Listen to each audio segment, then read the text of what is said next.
Toto. I have a feeling we're not in Kansas anymore.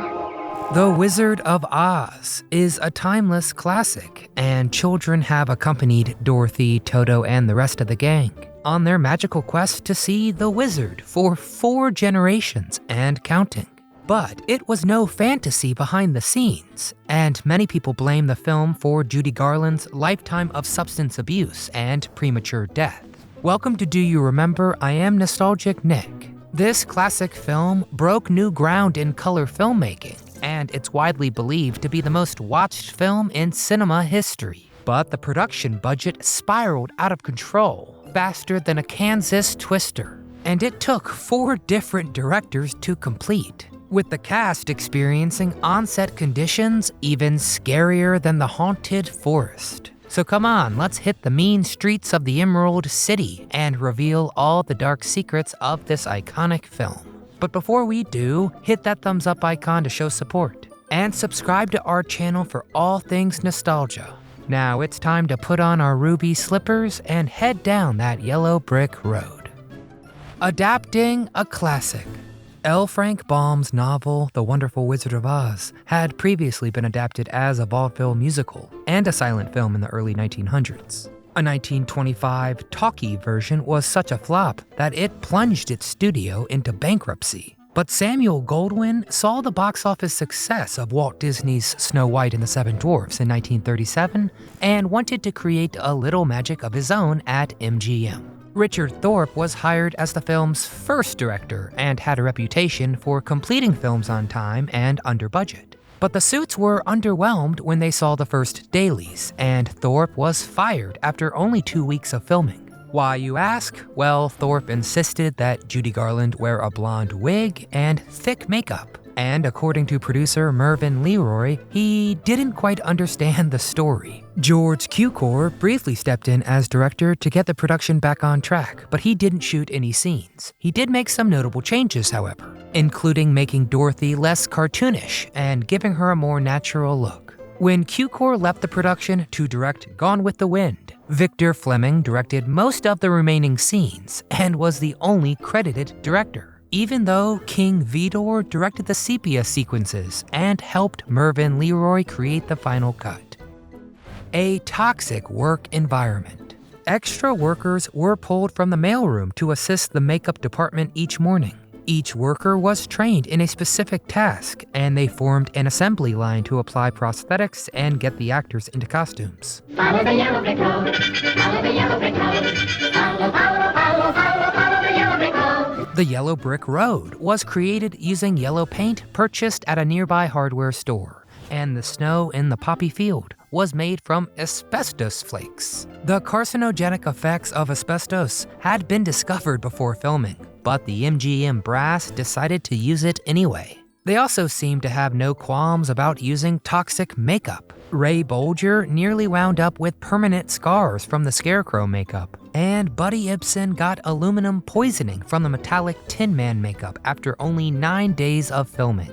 The producers changed the metallic makeup into a painted-on paste, but Jack Haley had to step in to replace Ibsen. Haley was able to finish the film, but had to take 4 days off when the makeup gave him an eye infection.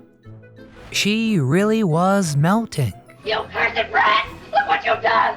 I'm melting! Melting! When we first meet the Wicked Witch of the West in Munchkin Land, she quickly disappears in a puff of smoke. But the pyrotechnics ignited before Margaret Hamilton got all the way through the hidden trap door, and the actress got 2nd and 3rd degree burns when her green copper makeup caught fire. Her stunt double, Betty Danko, was also hospitalized for 11 days after the hot metal broomstick she was riding exploded. Lighting Munchkin Land. Technicolor cinematography requires much more light than black and white, and MGM brought every available light to the soundstage. The heat could be unbearable for the costumed actors, particularly Bert Lahr. The Cowardly Lion costume was made from an actual lion hide and weighed over 90 pounds. Lahr also couldn't eat solid food when he was in costume and could only drink soup and milkshakes through a straw. Production went on much longer than scheduled, and Lahr eventually worked up the courage to insist that he be allowed to eat regular food. and have his makeup retouched after meal breaks. Glenda had a better dressing room. I'm Glenda, the Witch of the North. You are? Glenda, the Good Witch of the North, was young and beautiful. But in real life, Billie Burke was almost 20 years older than Margaret Hamilton. She also had a much nicer dressing room than her on-screen rival.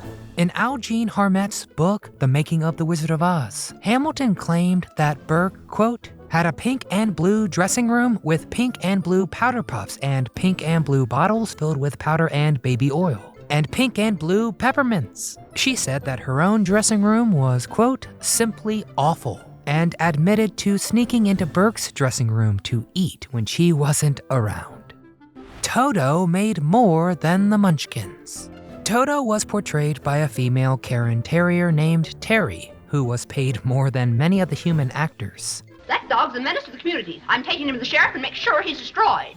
Destroyed? Judy Garland became attached to her co-star, who got to recuperate at her home after one of the Winky guards accidentally stepped on her foot. The winged monkeys in the haunted forest weren't quite as lucky. They were suspended from the ceiling by wires, and several monkeys were injured when the wires snapped, as they dropped hard down on the soundstage.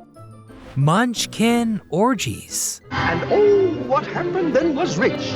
Mervyn Leroy claimed that the Munchkins, quote, had orgies in the hotel, and we had to have police on every floor. Garland claimed that they were drunks who groped her constantly and put their hands up her skirt.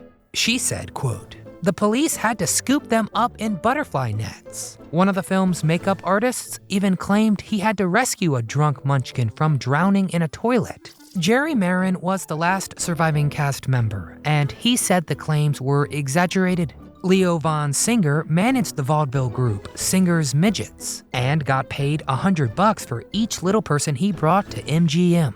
The pint-sized actors also paid giant-sized 50% commissions. But it was the first time they were around people who were just like them, and they had more money in their pockets than they had ever seen. Many actors had fled Nazi persecution in Europe, and the American actors had just survived the Great Depression. Marin continued acting for 7 more decades and appeared in a 1997 episode of Seinfeld. He passed away in 2018 at the impressive age of 97. She just wants to be popular. I'll get you, my pretty, and your little dog, too. Margaret Hamilton replaced Gail Sundergaard as the Wicked Witch of the West 3 days before filming began. The original witch was supposed to be sly and beautiful, and Sundergaard refused to be made up into an ugly hag. MGM contract player Margaret Hamilton wasn't classically beautiful and had previously played character parts. Judy Garland said she found it hard to be afraid of Hamilton because she was such a nice lady off-screen.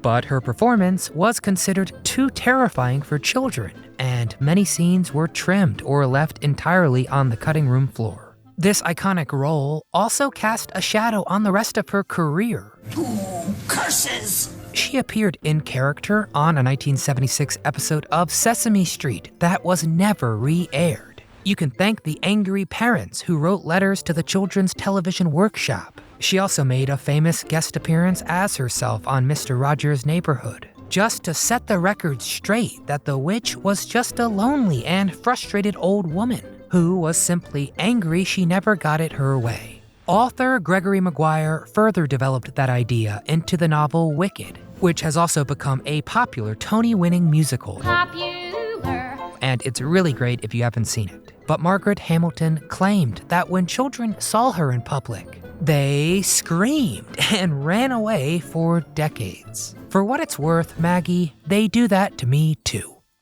She really wasn't in Kansas. The Wizard of Oz was a career-defining role for Judy Garland, but her friends, family, and fans also believe that her involvement in the film hastened her death. She was under constant pressure to keep her weight down and kept a strict diet of black coffee, chicken soup, and cottage cheese during production. She was also prescribed amphetamines to get her through grueling 16-hour workdays, and barbiturates to help her sleep. Throw in the fact she smoked up to 80 cigarettes a day, and yeah, things were not looking good.